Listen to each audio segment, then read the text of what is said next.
एक तस्वीर योगी आदित्यनाथ की हम आपके सामने रख रहे हैं। योगी आदित्यनाथ ने बीजेपी को बंगाल में जिताने के बाद अब इधर उत्तर प्रदेश में भी अपनी चुनावी प्रक्रियाओं को धार देना शुरू कर दिया है। योगी आदित्यनाथ ने कहा कि जनता की जो भी अपेक्षा करेगा, जिस बयान का मैं जिक्र करी थी आप बयान ही चला दीजिए। अच्छी सरकार जब आती है तो परिणाम भी लाद के लेके आती है। देखो ना, बंगाल में वहां की जनता ने कैसा जवाब दिया, वहां टीएमसी को एकदम सुपड़ा साफ कर दिया। जो भी जनता की उपेक्षा करेगा, विकास के नाम पर आने वाले पैसे पे डकैती डालेगा, गुंडों को प्रश्रय देगा, भारत की धरती पर सनातन का अपमान करेगा, उसका सुपड़ा साफ होना तय है। उसको कोई रोक नहीं सकता है। और बंगाल की जनता ने यह करके दिखाया है। मैं बंगाल की जनता का भी इस अवसर पर अभिनंदन करता हूं कि उन्होंने प्रधानमंत्री मोदी जी के मार्गदर्शन और उनके नेतृत्व पर विश्वास किया है। अब बंगाल सोनार बांग्ला बनेगा। वो बात बंगाल की कर रहे थे। और जो अभी पूजा की तस्वीर आप देख रहे हैं, ये काशी विश्वनाथ मंदिर परिसर की तस्वीर है और बाबा की पूजा करते हुए योगी आदित्यनाथ दिखाई दे रहे हैं। ओम प्रकाश राजभर का हम जिक्र कर रहे थे, तो ऐसा नहीं है अखिलेश यादव ने अमिताभ जी ये बात जाने दी है, उन्होंने भी तंज किया है। और जो उन्होंने पोस्ट किया है वो भी दिखा दें। उन्होंने एक पोस्ट किया और पलटवार किया। उन्होंने कहा कि राजभर के मुंह से गलती से निकल गया कि पीडीए की सरकार आ रही है, और उन्होंने शेयर किया इसे। और अखिलेश यादव ने लिखा कि सच अपने आप निकलता है और झूठ सोचकर बोला जाता है। आपने सच कहा, सही कहा, पीडीए आ रही है। कोहनी मारकर मुंह से निकले सच को बदलने की कोशिश ना की जाए। सच तो यह है कि मन से तो यह भी पीडीए ही है, बस अपने लालच के मारे हैं। 100% राजा के लक्षण परिलक्षित हो रहे हैं। पीडीए आ रहा है, एनडीए।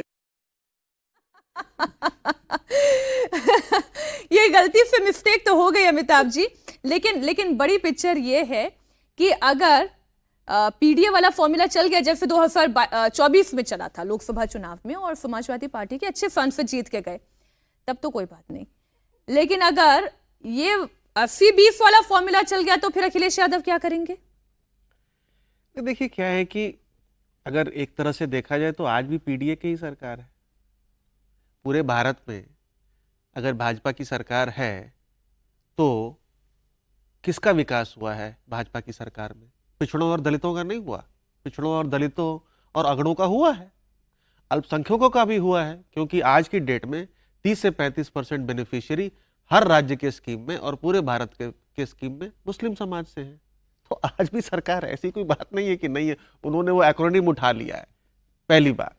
दूसरी बात, जो एसी और पीसी की बात हो रही है, तो एसी के बारे में तो ज्यादा कमेंट नहीं करूंगा मैं, लेकिन पीसी की अगर बात करूं, press conference is an outdated medium of communication. प्रधानमंत्री ने पिछले आई थिंक कितने 12 सालों में कितने प्रेस कॉन्फ्रेंस किए?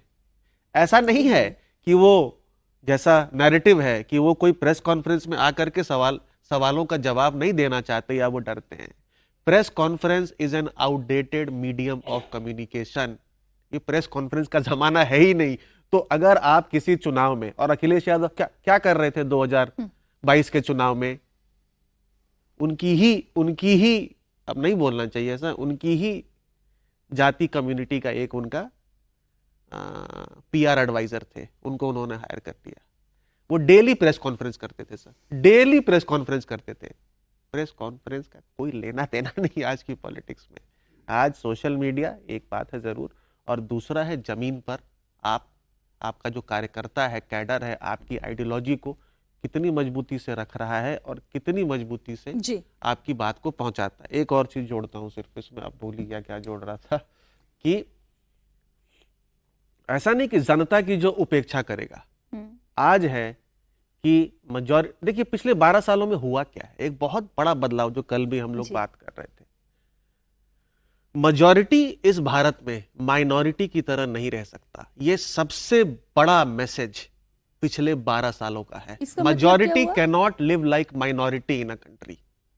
भाजपा ने कोई हिंदुत्व का परचम, कोई यही चीज की सीडिंग हुई है। मेजॉरिटी जो है वो माइनॉरिटी की तरह नहीं रह सकता, जैसा यूपीए में, जैसा बंगाल में या जैसा किसी और राज्य में रह रहा है। इससे थोड़ा सा बस मैं फिर एक खबर भी दिखानी वो बहुत जरूरी है, मेजॉरिटी माइनॉरिटी की तरह नहीं रह सकता। यही जो तुष्टीकरण के आरोप लगते हैं और ये जो नैरेटिव बंगाल से आया, बंगाल का उन्होंने नाम ले लिया, एक ये कहा जाता था ना, और ये बीजेपी के हर नेता ने कहा कि दो लोग अगर बिना हेलमेट के पकड़े जा रहे हैं तो जो मुसलमान है उसको जाने दिया जाएगा, जो हिंदू है उसका चालान कटेगा। ये बंगाल में होता था।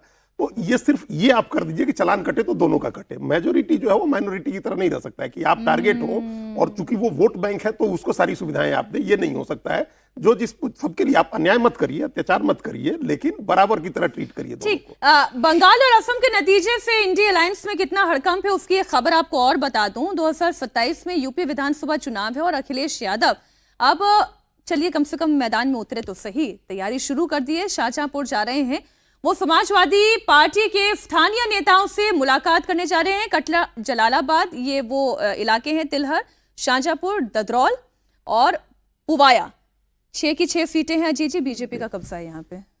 हाँ, तो अभी शुरू किया है। अभी इन्होंने, हम लोग जब चर्चा कर रहे थे यहाँ, तभी ये ग्रेटर नोएडा भी आए थे, इधर मेरठ में भी उन्होंने सभा की। तो चुनाव आगे धर्म तो 10 काटा महीने देख है। लीजिए अमिताभ जी, 80% हिंदू, तकरीबन 17.5% मुस्लिम। तो यही करेंगे अखिलेश यादव। देखिए अब पूरी राजनीति ये होगी कि मुसलमान तो ऐसे वोट देगा हमको, जैसे बंगाल में देख रहे हैं। अब असली पीडीए है, पीडीए में भी ये छोड़ दीजिए, पिछड़ा दलित है जिसको टारगेट करेंगे अखिलेश यादव की वो वोट आए, क्योंकि उनको पता है कि उसके बगैर नहीं हो सकता है। और पिछड़ा दलित में भी गैर यादव पिछड़ा है। देखिए वो पिछड़ा में भी यादव तो मान के चल रहे हैं कि आएगा हमको। तो अब 80% जहां वोट है उसी को टारगेट करेंगे ना, वही राजनीति है। कन्नौज का यादव भी नहीं आ पाया था, लेकिन ये भी हमें याद है। Amitabh ji, quick comment on this graphics, ये जो डिटेल है।